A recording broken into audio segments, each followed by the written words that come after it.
చాలా మంది ఎన్నెన్నో అవంతరాలు రూమర్స్ ఏవో అంటున్నారు. సో ఇప్పుడు తాజాగా ఏంటంటే జనసేన వ్యక్తి చెప్తున్నాడు, ప్రొడ్యూసర్స్ దిల్ రాజు అండ్ సురేష్ బాబు, అల్లు అరవింద్ వీళ్ళే కావాలని ఇదంతా కూడా చేస్తున్నారని ఆయన చెప్పారు. సో ఎంతవరకు నిజం? మరి ఆ ప్రెస్ మీట్ పెట్టింది వీడియో చూడలేదు, మేమేం ఆపట్లేము, మాకు సంబంధం లేదు. ఆయన పెద్ద అలా అంటాడని సురేష్ దిల్ రాజు కూడా చెప్పింది కదా, అంటే అది కవరింగ్ చేసుకోవడానికి అంటున్నారు. అలా ఏం లేదు. అసలు మమ్మల్ని ఎవడు రా బాబు ఆపేది, మమ్మల్ని ఎవడు ఆపేది, మమ్మల్ని ఆపేది ఎవరు చెప్పు. ఈ డైలాగ్ ఎక్కడికెక్కడికో వెళ్ళిపోయింది, ప్రతి ఒక్కరు వాడతాను. మమ్మల్ని ఎవడు ఆపేది, మమ్మల్ని ఆమె మాడ వెళ్ళాడు. వాళ్ళు కూడా దిల్ రాజు చెప్పాడు, అల్లు అరవింద్ గారికి చెప్పారు, ప్రెస్ మీట్కి నేను కూడా వెళ్ళాను. సో ఆపే ప్రయత్నం అసలు ఇండస్ట్రీలో ఆయన ఆపే ప్రయత్నం మేము చేయలేము, మాకు అంత ధైర్యం లేదని కూడా ఓకేనా.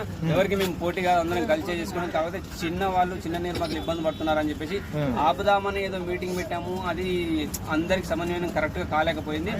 తొందరపడి ఒకటి రిలీజ్ చేయాల్సి వచ్చింది మేము, అది మా మిస్టేక్ అని కూడా ఒప్పుకున్నారు. ఏది థియేటర్లు బంద్ చేద్దాం, ఎందుకంటే వాళ్ళందరూ మీటింగ్ కలిసి పెట్టుకున్నా కానీ డిసిజన్ ఎవరు తీసుకోలేకపోయారు. సో ఇది పెద్దవాళ్ళ దాకా పోతే బాగుంటుందని వాళ్ళు ఏం చేశారంటే మిస్టేక్ బంద్ చేస్తున్నామని చెప్పడం మిస్టేక్ జరిగింది. ఆ మిస్టేక్ కూడా సారీ ఒప్పుకున్నారు. అయితే బంద్ చేస్తామని చెప్పకుండా సో మనతో అవ్వట్లేదు కాబట్టి గవర్నమెంట్ దగ్గరికి వెళ్దాం, రేవంత్ అని అటు పవన్ కళ్యాణ్ చంద్రబాబు కలిసేసి మన ప్రాబ్లం సాల్వ్ చేసుకుందాం. ఆప్షన్ ఉంది వాళ్ళకి, చేసుకోవచ్చు.